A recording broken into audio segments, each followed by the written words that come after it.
नमस्कार दोस्तों, स्वागत है आपके अपने YouTube चैनल संस्कृत अड्डा पर। दोस्तों, आज की जो वीडियो इसमें हम करेंगे संस्कृत प्रैक्टिस सेट में संस्कृत की परीक्षाओं के लिए महत्वपूर्ण क्वेश्चन जो आपके आगे आने वाले एग्ज़ाम के लिए महत्वपूर्ण आएंगे, चाहे इसमें किसी भी संस्कृत के एग्ज़ाम की तैयारी कर रहे हैं।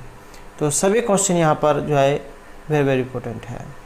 और अगर आपने हमारी इससे पहले वाली वीडियो नहीं देखी है तो इसे आप आई बटन पर क्लिक करके देख सकते हैं, या फिर हमारे चैनल की जो प्लेलिस्ट है वहाँ पर जाकर आप अभी तक की जितनी भी वीडियो एनसीयू का आप देख सकते हैं। और वीडियो शुरू करने से पहले अगर आपने अब तक हमारे चैनल को सब्सक्राइब नहीं किया तो सब्सक्राइब कर लें और साथ में घंटे वाले कोने से दबाकर आप ऑल पे क्लिक जरूर कर लीजिएगा, जिससे आपको हमारे आने वाली जो वीडियो उसकी नोटिफिकेशन मिलती रहेगी। और दोस्तों, वीडियो को लाइक कमेंट और शेयर जरूर कीजिएगा। और आप हमारा जो दूसरा चैनल है रीडिंग लवर्स के नाम से, इसे भी सब्सक्राइब कर सकते हैं, क्योंकि जो भी कोई नई वैकेंसी या इससे संबंधित महत्वपूर्ण जो अपडेट आती है तो इस चैनल पर हम डालते रहते हैं। और इस चैनल का जो लिंक है वो आपको इस वीडियो के डिस्क्रिप्शन में मिल जाएगा, तो वहाँ से आप जो है हमारे चैनल पर पहुँच जाओगे। या फिर आप जीके बाय रीडिंग लवर्स नाम से अगर सर्च करेंगे तो उसके बाद भी आप हमारे चैनल पर पहुँच सकते हैं। तो महत्वपूर्ण अपडेट के लिए आप इस चैनल को सब्सक्राइब जरूर कर लीजिएगा।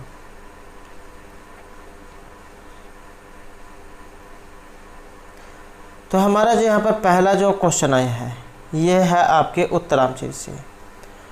और उत्तरामचरित का जो तीसरा अंक है, तृतीय अंक, इसका प्रारंभ यहाँ पर पूछा गया है। पहले हम जो यहाँ पर उत्तरामचरित जो आई है इनके बारे में थोड़ा सा जान लेते हैं।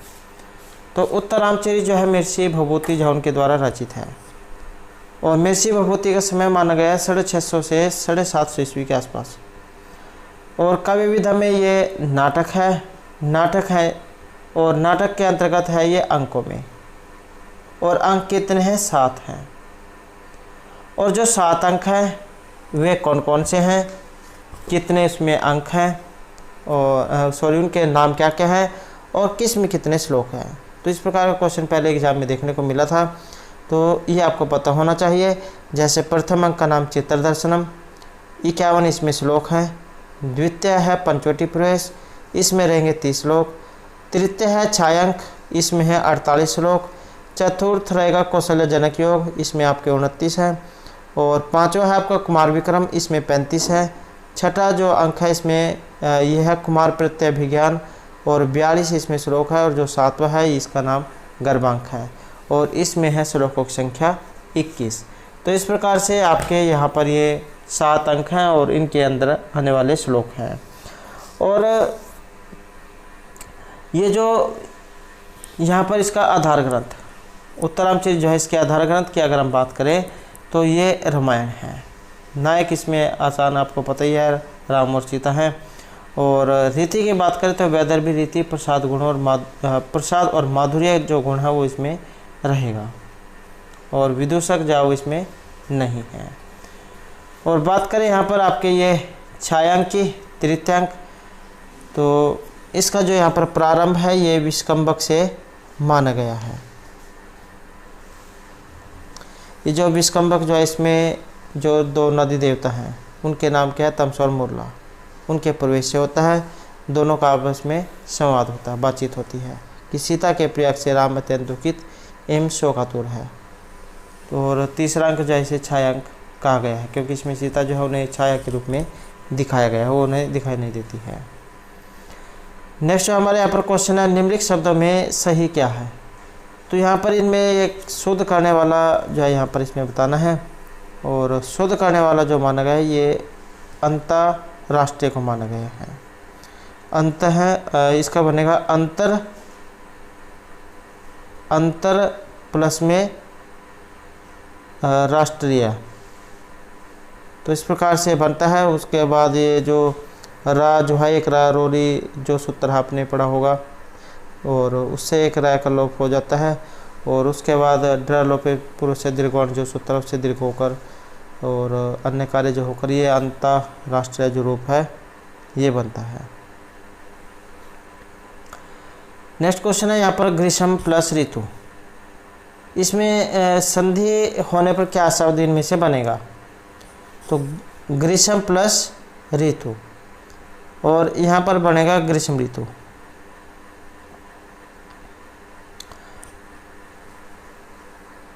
इसमें भी जो आद्गुण सूत्र लगता है और इसके साथ ही ओनरप्र है, तो इनसे जय फिर सिद्ध होता है ग्रीष्म ऋतु। नेक्स्ट है भागीरथी उत्तरामचरितम में किसकी पूजा करने के बहाने सीता को लेकर आती है? शिव, विष्णु, ब्रह्मा या सूर्य की? तो ये और कौन से अंक में काम होता है? तो ये आपका तृतीय अंक जो है उसमें ये पूजा करने के बहाने उन्हें लेकर आती है। और किसकी पूजा करने के बहाने?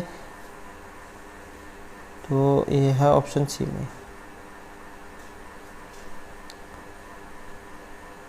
नेक्स्ट है निम्नलिखित वाक्यों में जो यहाँ पर शुद्ध क्या है?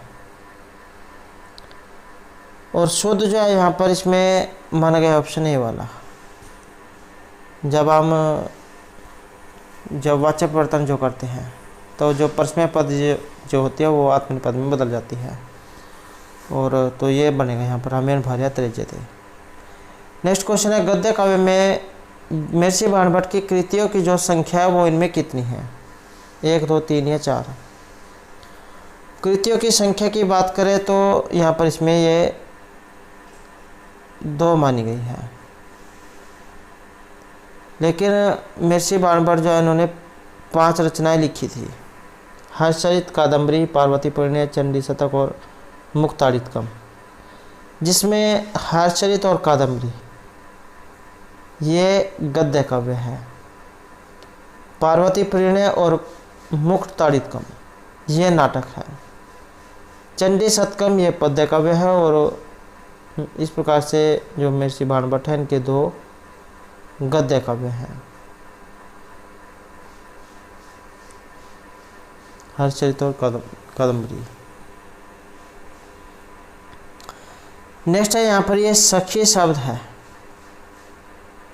यह है आपका सखी शब्द। तो अगर हम इसे यहाँ पर सखियों के एग्जाम में आपका ये जो सखी शब्द है वही देखने को मिलता है, तो इसका अगर हम यहाँ पर तृतीय एकवचन का रूप बनाएं तो इसमें जो ऑप्शन है हमारा यहाँ पर रहेगा सख्या। और ये जो सखी जो शब्द है इसके रूप किस प्रकार से चलते हैं? जैसे सखा, सखायौ, सखाया है, सखायम, सख्यौ, सखीन, सख्या सखीभ्याम सखीभिः, सख्ये सखीभ्याम सखीभ्यः, सख्युः सखीभ्याम सखीभ्यः, सख्युः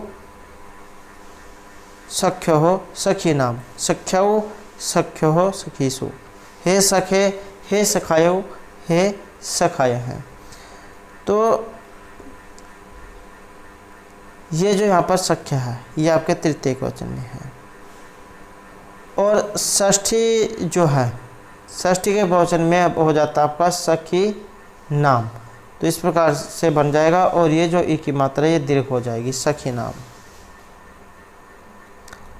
और ये जो सख्यु है ये आपका पंचमी और षष्ठी का जो एक वचन है इसमें बनता है। और अगर हम यहाँ विसर्गों को ओ कर दें सख्यो, तब आपका ये षष्ठी और सप्तमी का जो द्विवचन है उसका रूप ये बन जाएगा। नेक्स्ट यहाँ पर क्वेश्चन आया है यक्ष के प्रवास की अवधि क्या थी? यक्ष को जो जब धन का स्वामी जो है कुबेर उनके द्वारा श्राप दे दिया जाता है अपने काम से सही ढंग न करने के कारण, तब वे जो रामगिरी जो पर्वत वहाँ पर जाकर रहने लग जाते हैं। और उनको श्राप कितने दिन का दिया जाता है? तो 1 वर्ष का श्राप उनको दिया जाता है। और जब वे अपने प्रियतमा से दूर हो जाते हैं तब जो आप मेघ को दूत के रूप में अपनी प्रियतमा के पास वो भेजते हैं। तो इसी के आधार पर यहाँ पर मेघदूत नाम ये रखा गया है।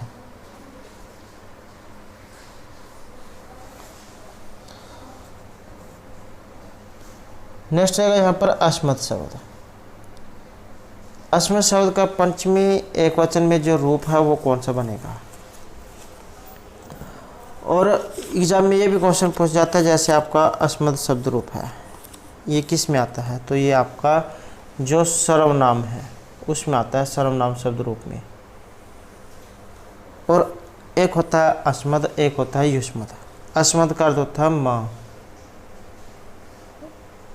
और युष्मद का अर्थ होता है तुम। अब अस्मद का जो पंचमी एकवचन का रूप, तो यह बनेगा ऑप्शन बी वाला, मत। और रूप इसके कैसे चलते हैं? अहम अवाम वयम, माम अवाम अस्मान, मया अवभ्यम अस्माभिः, मह्यम अवभ्यम असभ्यम, मत अवभ्यम अस्मत्, मम अव्यहो अस्माकम, मयि अव्यहो अस्मासु।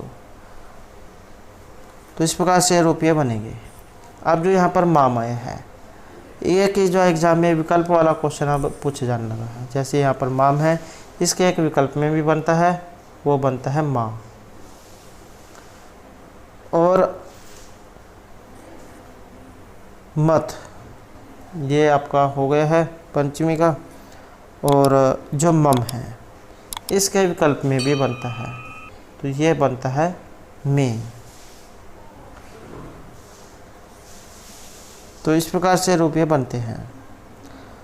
और एक रह गया आपका अस्मति। अस्मद बनता आपका ये पंचमी बहुवचन का, तो ये बहुवचन का है।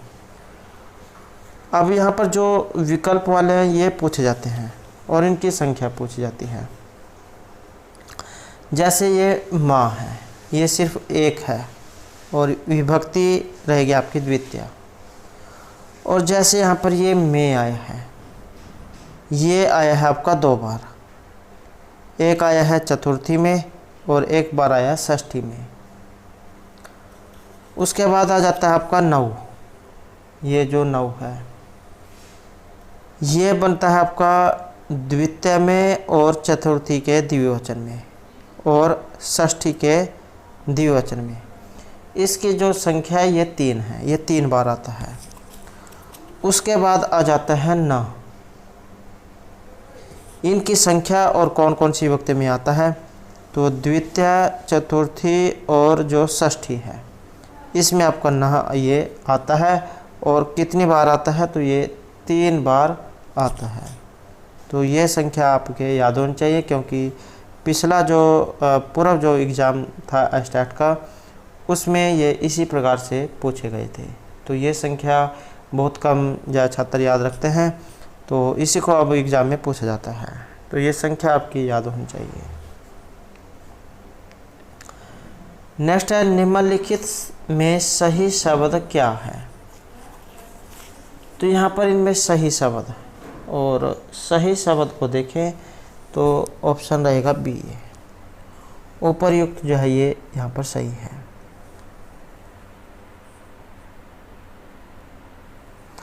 नेक्स्ट क्वेश्चन है यहाँ पर श्रव्य काव्य का। श्रव्य काव्य के कितने भेद होते हैं? श्रव्य काव्य जो है इसके 3 भेद होते हैं। और ये 3 भेद कौन कौन से हैं?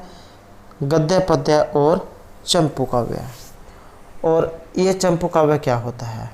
गद्य और पद्य, इन दोनों का मिश्रण होता है आपका चंपू काव्य। जैसे त्रिविक्रम भट्ट का नल चंपू काव्य।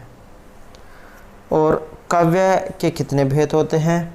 अगर यहाँ से इसे हटा दें तो काव्य को अगर देखें तो काव्य के होते हैं 2 भेद, दृश्य काव्य और श्रव्य काव्य। दृश्य काव्य में रूप को अर्थात नाटक और उपरूपकों का ग्रहण होता है, क्योंकि इसमें अभिनय किया जाता है। अब जो ये यहाँ पर काव्य के जो 2 भेद हैं, दृश्य और श्रव्य। दृश्य होता है जैसे आप कोई टीवी पर या मोबाइल पर कोई फिल्म देखते हैं, कोई नाटक देखते हैं, तो जो आप उसमें चित्र चल रहे हैं जो उसे बोलेंगे दृश्य। और जो आप जैसे रेडियो है या कोई MP3 प्लेयर है, तो वो आपका श्रव्य है, जिसमें आपको वीडियो दिखाई नहीं देती है। अब यहाँ पर एक ये रूपक और उपरूपक आया है। तो ये रूपक और उपरूपक कौन कौन से हैं या कितने होते हैं?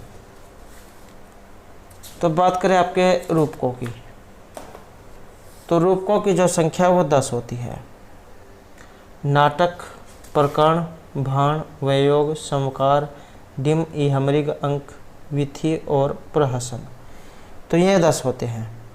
और बात करें उपरूपकों की तो वो 18 होते हैं। 18 कौन कौन से हैं? जैसे नाटिका, त्रोटक, गोष्ठी, नाटिका, त्रोटक, गोष्ठी, सट्टक, नाट्यरासक, प्रस्थान, उलाप्य, काव्य, परिंखण, रासक, समलापक, श्रीगदित, शिल्प विलासिका, दुर्मल्लिका, प्रकरणी, हलीस और भणिका। तो इस प्रकार से ये 18 उपरूपक हैं। रूपक 10 हैं और उपरूपक ये 18 हैं। और सर्व काव्य के ये 3 भेद हैं। नेक्स्ट क्वेश्चन है हमारा, यहाँ पर बाण है तो 55 है, ये हर शब्द से है, जब अलग अलग करते हैं तो विसर्ग हो जाती है। तो बाण है तो 55 है, यह उक्ति इनमें से किन की है? और ये जो उक्ति है तो ये चंद्रदेव जो है इनकी मानी गई है। और इसमें क्या कहा गया है कि कवि बाण कवि रूपी हाथियों के गंडस्थलों को विदीर्ण करने वाले सिंह हैं। नेक्स्ट क्वेश्चन है यहाँ पर किरात अर्जुनियम से। किरात और अर्जुनियम, किरात जो शब्द है ये भगवान शिव जो है उनके लिए आया है, और अर्जुन जो यहाँ पर आया है ये इनके नायक हैं।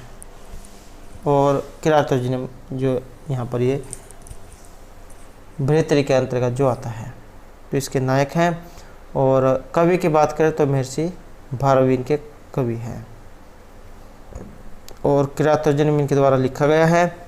सर्गों की बात करें तो 18 इसमें सर्ग हैं। और रस की बात करें तो रस है इसमें वीर रस, और बृहत्तरी में ये आता है। और इसके अलावा जो बृहत्तरी है इसमें और कौन कौन से आते हैं, तो जैसे आपका किरात अर्जुनियम, शिशुपाल वधम और नैषधीय चरितम। किरात अर्जुनियम महर्षि भारवी के द्वारा रचित है, शिशुपाल वधम माघ के द्वारा और नैषधीय चरितम श्रीहर्ष के द्वारा रचित है। अगला क्वेश्चन है यहाँ पर प्रत्याहारों से। हल प्रत्याहार में जो वर्णों की संख्या है वो ये कितनी होती है, या फिर ये जो यहाँ पर आपके प्रत्याहार हैं ये कैसे बनते हैं? तो इसमें आपने जो 14 जो महेश्वर सूत्र हैं वो पढ़े होंगे। ऐ उण ऋ लिरिक एवं एवच हैवरट लण यम गणम झभ्य गड़गस जब गड़दस खप छटत चढ़तव कप्या ससर और हल। तो जो इसमें हवरट जो आया है ह य व र ट, ये जो हवरट जो आया है इसमें शुरू का ये वाला अक्षर ह और हल में ला ये वाला अक्षर, इन दोनों को मिलाकर आपका हल ये बन जाता है। अब ये जो हल है इसके अंतर्गत जो अक्षर आएंगे, जैसे ये जो हलंत वाला उसे छोड़कर ये वाले जो अक्षर आए हैं ये सारे इसके अंदर गिने जाएंगे। तो ये आपने छोड़ देना है जो हलंत वाला है। तो इसको अगर हम यहाँ पर छोड़ दें तब आपके यहाँ पर 34 जो वर्ण है ये हो जाते हैं। और जो 34 वर्ण हो जाते हैं इसमें सूत्र भी जो एग्ज़ाम में पूछा जाता है। हलंत्यम जो सूत्र है वो आपका हल प्रत्याहार में आता है। और जो यहाँ पर ये वर्ण तो हैवरट, आप इनके जो हलंत वाला उसको नहीं गिरना है। हैवरट, लण, यमगणम, जभ्य, गड़घस, जबगड़दस, खप, छटट, चढ़तव, कप्य, ससर और हल। तो इनके हलंत वाले आपने छोड़ देने हैं और इनको अगर हम काउंट करें तो ये 34 बनते हैं। तो इस प्रकार से यहाँ पर ये इसमें आप इनको मिलाकर देख सकते हैं। आचार्य वरदराज जो है उनके अनुसार प्रत्याहार 42 माने गए थे, कुल वैसे 44 माने गए हैं।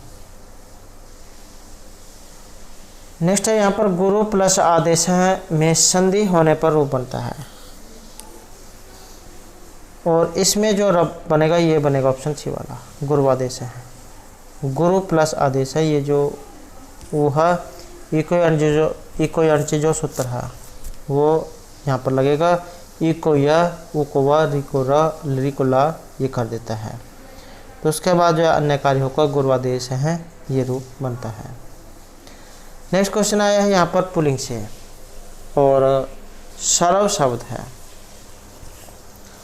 और ये जो सर्व शब्द है ये आपके पुल्लिंग, स्त्रीलिंग, नपुंसकलिंग तीनों में इसके रूप चलते हैं। तो सर्व शब्द का प्रथम व्यक्ति का बताना है। यहाँ पर ना तो स्त्रीलिंग दिया गया है ना ही नपुंसकलिंग दिया गया है, तो इसका मतलब है कि ये पुल्लिंग में पूछे गए हैं। अब प्रथमा बहुवचन जो है इसमें रूप कौन सा बनेगा, तो सर्व है, सर्वो, सर्वे। तो इस प्रकार से ये सर्व शब्द प्रथम व्यक्ति बहुवचन, तो ये ऑप्शन बी सर्वे जो रूप है यहाँ पर ये इसमें बनेगा।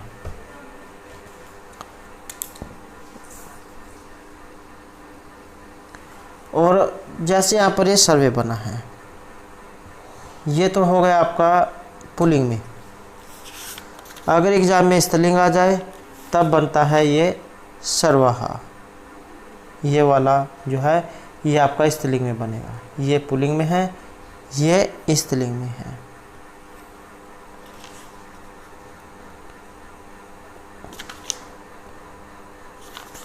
और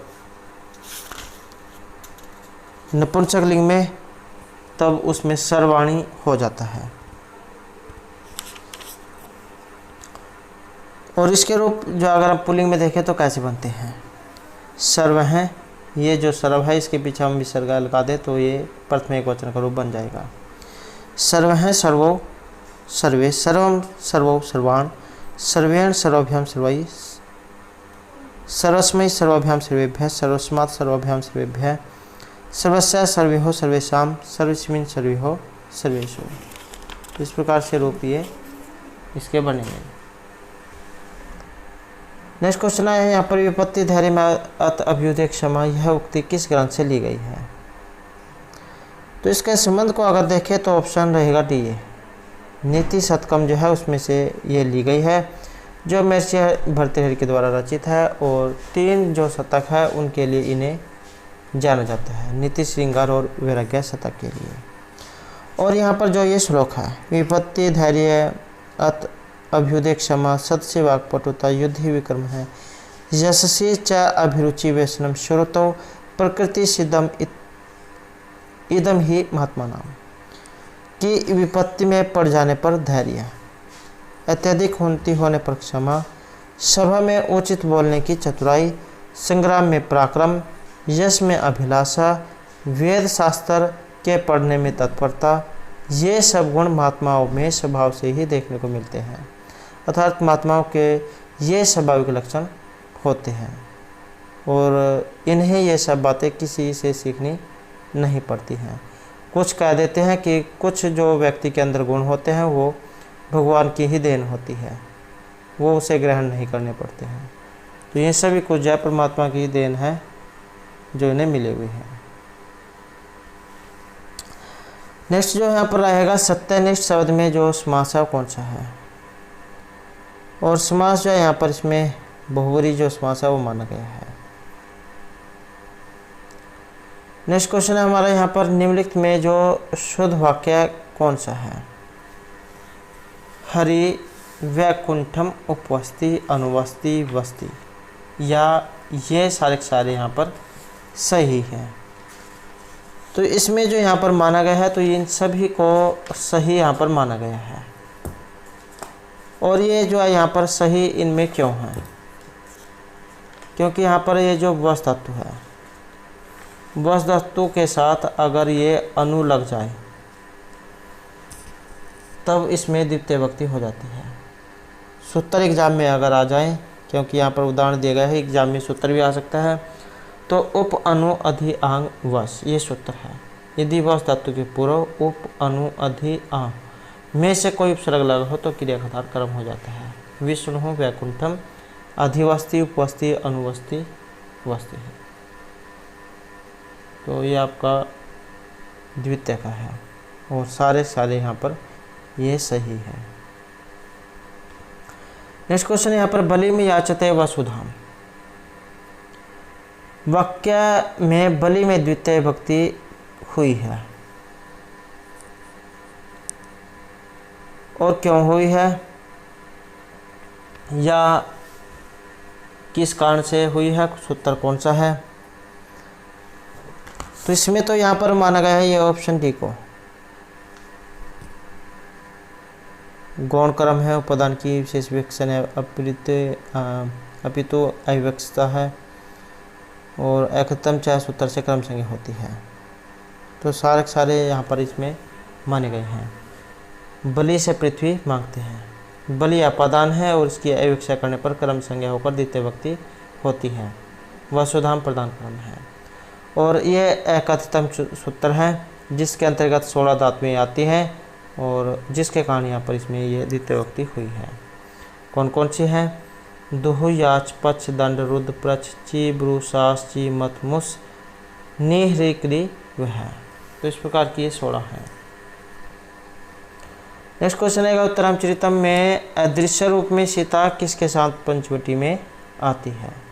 तो ये अदृश्य रूप में आती है, दिखाई नहीं देती है। कौन से अंक में है, तो ये छाया अंक में है और कहाँ पर आती है, पंचवटी में। और यहाँ पर जो इसमें माना गया है तो ऑप्शन रहेगा हमारा बी है, गंगा, सॉरी ये सी, ये तमसा और मुरला जो है इसमें ये 2 नदी देवता हैं। नेक्स्ट है कौतुक मणि को कौन धारण करते हैं, ब्रह्मा विष्णु शिव या इंद्र। कौतुक मणि जो है इनको धारण करते हैं विष्णु। ये जो कादम्बरी जो है महर्षि बाणभट्ट के द्वारा जो रचित है इसमें ये मंगलाचरण है कि सुभाषित दुर्जन के गले से उसी प्रकार नहीं उतरता जिस प्रकार सूर्य के शत्रु राहु के गले के नीचे अमृत नहीं उतर पाता है। सज्जन उसी सुभाषित को उसी प्रकार हृदय में धारण करते हैं जिस प्रकार अति निर्मल महारत्न कौतुक मणि को विष्णु धारण करते हैं। नेक्स्ट जगह पितृतुल्य है। शब्द में यहाँ पर जो समास आया है ये कौन सा है, अव्ययभाव तत्पुरुष बहुब्री या द्वंद्व समास। तो यहाँ पर जो समास माना गया है ये आपका तत्पुरुष समास इसमें माना गया है, पितरा तुल्य है। नेक्स्ट क्वेश्चन है भाव वाच्य के लिए निम्नलिखित में से एक सही नहीं है, तो वो कौन सा है, और यह रहेगा ऑप्शन डी वाला कि भाववाच्य में क्रियाकर्ता के वचन के अनुसार होती है। तो जो क्रियाएं अकर्मक होती है उनमें कर्म नहीं होता। ऐसे वाक्य में भाव की प्रधानता रहती है, तो जिन वाक्यों में भाव की प्रधानता होती है उन्हें भाववाच्य कहते हैं। भाववाच्य में कर्म की तरह कर्ता में तृतीय विभक्ति होती है और क्रियात्मक पद होती है। भाव को नपुंसकलिंग एकवचन में माना गया है, इसलिए भाववाच्य की क्रिया नपुंसकलिंग एकवचन में रखी जाती है। अतः भाववाच्य की क्रिया कर्ता के वचन के अनुसार होती है। नेक्स्ट क्वेश्चन है यहाँ पर भारतवर्ष में यौन राज्य का बीजारोपण इनमें से किसने किया था, या फिर ये जो पंक्ति आई है ये कहाँ से ली गई है। तो बात करें यहाँ पर बीजारोपण की तो इसका तो संबंध है यहाँ पर मोहम्मद गौरी से। शिवराज विजय जो महाकाव्य वहाँ से ली गई है, जो पंडित अंबिका दत्त व्यास के द्वारा रचित है और ऐतिहासिक ये उपन्यास है। नेक्स्ट क्वेश्चन है शकुंतला के अनिष्ट निवारण के लिए महर्षि कण्व कहाँ गए हुए थे, हिमालय, सोमतीर्थ, कुरुक्षेत्र या प्रयागराज। और ये गए हुए थे सोमतीर्थ। और जब ये सोमतीर्थ गए हुए थे तो इन्हें जो है आकाशवाणी होती है कि आपकी पुत्री ने गंधर्व विवाह कर लिया है और इस समय वो गर्भवती है। तो आकाशवाणी जो उनके द्वारा होती है और ये शकुंतला के दुखों को दूर करने के लिए, अनिष्ट को निवारण करने के लिए सोमतीर्थ गए हुए थे। नेक्स्ट है रूपक के भेद तत्व जिनके आधार पर उनमें अंतर किया जाता है तो वे कितने होते हैं। और इनके अनुसार जो यहाँ पर माने गए हैं तो ये 3 माने गए हैं, वस्तु, नेता और रस। तो 10 जो आपके रूपक है जो हमने पहले पढ़े थे उनको एक दूसरे से भेद करने वाले 3 तत्व होते हैं, वस्तु, नेता और रस।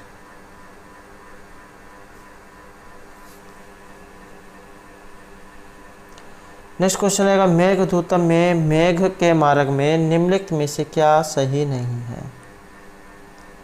नर्मदा नदी, विदिशा, उज्जैनी या अयोध्या। और ये रहेगी अयोध्या। मेघदूत में जब यक्ष जो है मेघ को अपनी प्रियतमा के पास भेजने के लिए उन्हें रास्ता बताते हैं, तो वो जो रास्ता बताते हैं उसमें गिरी, नदी, नगर, वन आदि का विस्तृत वर्णन किया गया है। तो ये जो अयोध्या जो है इसका वर्णन नहीं है। नेक्स्ट है शुद्ध वाक्य। तो शुद्ध वाक्य जो है यहाँ पर ये ऑप्शन डी वाला माना गया है, वर्षासु न गंतव्यम।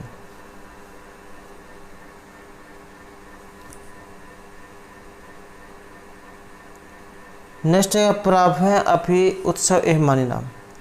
यह वचन किस ग्रंथ से संबंधित है। उत्तरामचरितम, नीति शतकम, किरातार्जुनीयम या अभिज्ञान शकुंतलम। और इसका जो संबंध है ये आपके किरातार्जुनीयम से है जो महर्षि भारवी के द्वारा रचित है। प्रथम सर्ग से ये लिया गया है। और इसमें क्या कहा गया है कि शत्रुओं के द्वारा न दबाए गए पराक्रम वाले मनस्वी जनों की पराजय भी उत्कर्षदायक होती है। नेक्स्ट है महर्षि बाणभट्ट के गद्य रीति का जो नाम है इनमें से क्या है। या महर्षि बाणभट्ट को किस रीति के लिए जाना जाता है। वैदर्भी, गौड़ी, पंचाली या इनमें से कोई सी भी नहीं। और यहाँ पर आएगा ऑप्शन सी है पंचाली। तो पंचाली रीति के लिए इनको जाना जाता है। शब्दार्थियों समो गुंफ है पंचाली रीति ही इष्यते कि पंचाली रीति जो है इसमें शब्द और अर्थ का समान गुंफन पाया जाता है। नेक्स्ट अगर निम्नलिखित शब्दों में कौन सा सही है। और सही जो है यहाँ पर ये भूपति वाले जो है इसे माने गए हैं।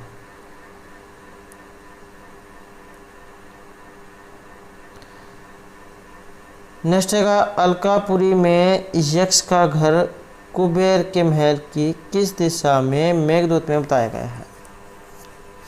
पूर्व, उत्तर, पश्चिमी या दक्षिण दिशा में। और यह बताया गया है उत्तर दिशा में। नेक्स्ट क्वेश्चन रहेगा गद्य काव्य में कितने भेद होते हैं। 2, 4, 5 या 6। तो गद्य काव्य जो है इसमें भेद माने गए हैं आपके 2, कथा और आख्यायिका। और इसका वर्णन अग्नि पुराण में हमें देखने को मिलता है। उसके बाद इसका विवेचन जो है रुद्रट के काव्यालंकार, दंडी के काव्यादर्श, विश्वनाथ के साहित्योदय पुराण और अमरकोश में हुआ है। नेक्स्ट है किरातार्जुनीयम की कथा महाभारत के किस पर्व से ली गई है। क्योंकि महाभारत जो है आपको पता ही है सबसे बड़ा महाकाव्य है, 1,00,000 श्लोक है इसमें। और किस में है ये पर्व में है। पर्व कितने हैं तो पर्व 18 हैं। और जो 18 पर्व हैं वो कौन कौन से हैं, जैसे आदि पर्व, सभा पर्व, अरण्यक पर्व, विराट पर्व, उद्योग पर्व, भीष्म पर्व, द्रोण पर्व, कर्ण पर्व, शल्य पर्व, सौप्तिक पर्व, स्त्री पर्व, शांति पर्व, अनुशासन पर्व, अश्वमेधिक पर्व, आश्रमवासिक पर्व, मौसल पर्व, महाप्रस्थानिक पर्व और स्वर्ग आरोहण पर्व। तो इस प्रकार से यहाँ पर यह 18 पर्व है, 18 पर्वों में है। अब 18 पर्व हैं तो सभी में अलग अलग घटनाएं हुई हैं। तो ये किरातर्जनम वाली जो घटना है ये आपके वन पर्व जो है इसमें हुई है। इसमें कौरवों पर विजय प्राप्ति के लिए अर्जुन का हिमालय पर्वत जाकर तपस्या करना, किरात वेशधारी शिव से युद्ध और प्रसन्न शिव से पाशुपत अस्त्र की प्राप्ति का वर्णन है। तो इसी के आधार पर यह किरातार्जुनीयम जो महाकाव्य लिखा गया है। एक एग्जाम में भी क्वेश्चन पूछा गया था कि अर्जुन को कौन सा अस्त्र जब मिला था और किन के द्वारा दिया गया था। तो ये पाशुपत अस्त्र जो है ये भगवान शिव ने अर्जुन को दिया था। ये भी क्वेश्चन एग्जाम में पहले आ चुका है।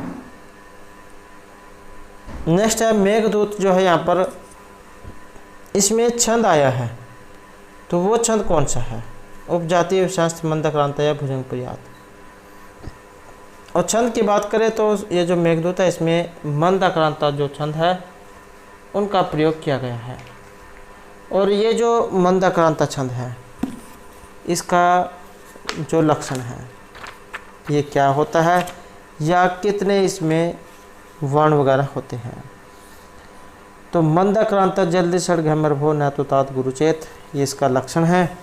और जल्दी जो शब्द आया जल्द ही, तो इसमें आपके 4 वर्ण हैं। षड है इसमें 6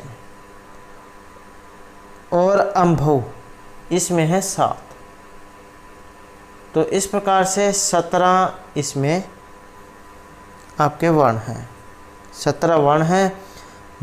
मघण, मगण, भगण, नगण, 2 तगण और 2 गुरु। कश्चित कांता विरह गुरुणा, कश्चित कांता विरह गुरुणा, सब अधिकारात् परमत हैं। सापे नस्तम गति महिमा वर्ष भोग्यन वर्तु। यक्ष चक्रे जनक तन्या स्नान पुण्य उदकेशु, स्निग्ध छाया तुरुषु वस्ति रामगिरी आश्रमेशु। तो ये इसका श्लोक है और ये मेघदूत जो है उससे लिया गया है। नेक्स्ट क्वेश्चन है यहाँ पर उत्तरामचरित का जो तीसरा अंक है, तृतीयांक की घटना किस स्थल पर होती है? ये घटना स्थल बताना है। वाल्मीकि आश्रम, चित्रकूट, अयोध्या या पंचवटी। और ये मानी गई है पंचवटी को। तो ये पंचवटी जो यहाँ पर स्थान है। तीसरा अंक छायांक। नेक्स्ट है कादम्बरी के प्रथम मंगलाचरण में किनकी वंदना की गई है? ब्रह्मा, विष्णु, महेश या त्रिगुण में परब्रह्मा की। और इसमें की गई है त्रिगुण में परब्रह्मा की। इसमें मंगलाचरण आता है कि रजजु से जन्मनि सत्वृत्ति है स्थितो प्रजा नाम पर लेतम है सपरिचय। अजाय सर्गम स्थिति नाश हेतु है त्रिमयाय त्रिगुणात्मे नम है। कि सृष्टि के जन्म समय रजोगुण स्वरूप, पालन समय सत्वगुण संपन्न तथा प्रलय काल में तमोगुण युक्त सृष्टि स्थिति और विनाश के कारण ऋग यजु साम जो वेत्रयी है के तत्व रूप अथवा ब्रह्मा विष्णु शिव रूप सत्व रजतम त्रिगुणात्मक रूप अजन्मा परमेश्वर को नमस्कार करते हैं। तो इसमें से कई प्रकार के क्वेश्चन ये निकल के आ जाते हैं। जैसे वेद त्रय के अंतर्गत कौन कौन से आते हैं? ऋग यजु सामवेद। 3 गुण कौन कौन से हैं? सत्वरज और तमोगुण। नेक्स्ट क्वेश्चन रहेगा हमारा यहाँ पर, जिस कारण या प्रयोजन से कोई कार्य किया जाता है तो इसमें विभक्ति कौन सी होती है? तृतीय, चतुर्थी, पंचमी या षष्ठी विभक्ति। तो यहाँ पर आया है कारण, मतलब हेतु। तो ये कारण हेतु भी एग्जाम में आ सकता है या इस प्रकार से भी आ सकता है। हेतु का अर्थ ही होता है कारण। तो इसके योग में तृतीय जो विभक्ति है वो रहती है, हेतु सूत्र है। जैसे सह अध्ययनेन वस्ति, विद्याया सह भवति। तो ये सभी यहाँ पर कारण हैं। कारण बोधक शब्द जो होते हैं इसमें तृतीय विभक्ति होती है। नेक्स्ट है अच प्रत्याहार। तो जैसे कि हमने पहले प्रत्यवार वाला क्वेश्चन किया था, तो अ और च इनके बीच में कितने अक्षर आते हैं, तो अक्षरों की संख्या यहाँ पर इसमें 9 ये मानी गई है। अ ई उ री री ए ओ आई औ। तो इस प्रकार से आप जो है ये मिलान करके इसमें देख लेना।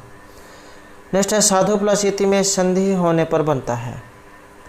साधु में जो ऊ है, इसको इक्वलेंट जो सूत्र है उससे वाह हो जाता है, तब अन्य कार्य वगैरह होकर जाए साध्वीति जो रूप है ये बनता है, ये वाला।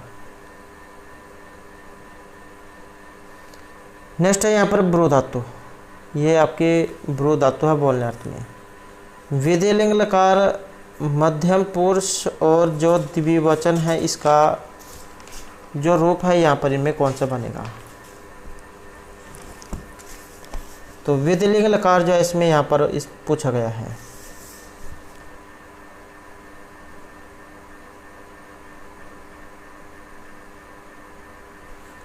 तो विधिलिंग जो लकार है वो पूछा गया है और इसमें रहेगा ऑप्शन डी वाला बुरियातम। नेक्स्ट है संबोधन और प्रथमा।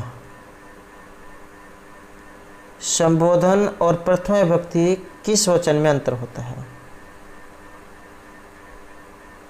संबोधन और प्रथमा विभक्ति के किस वचन में अंतर होता है? तो ये माना गया है एक वचन में।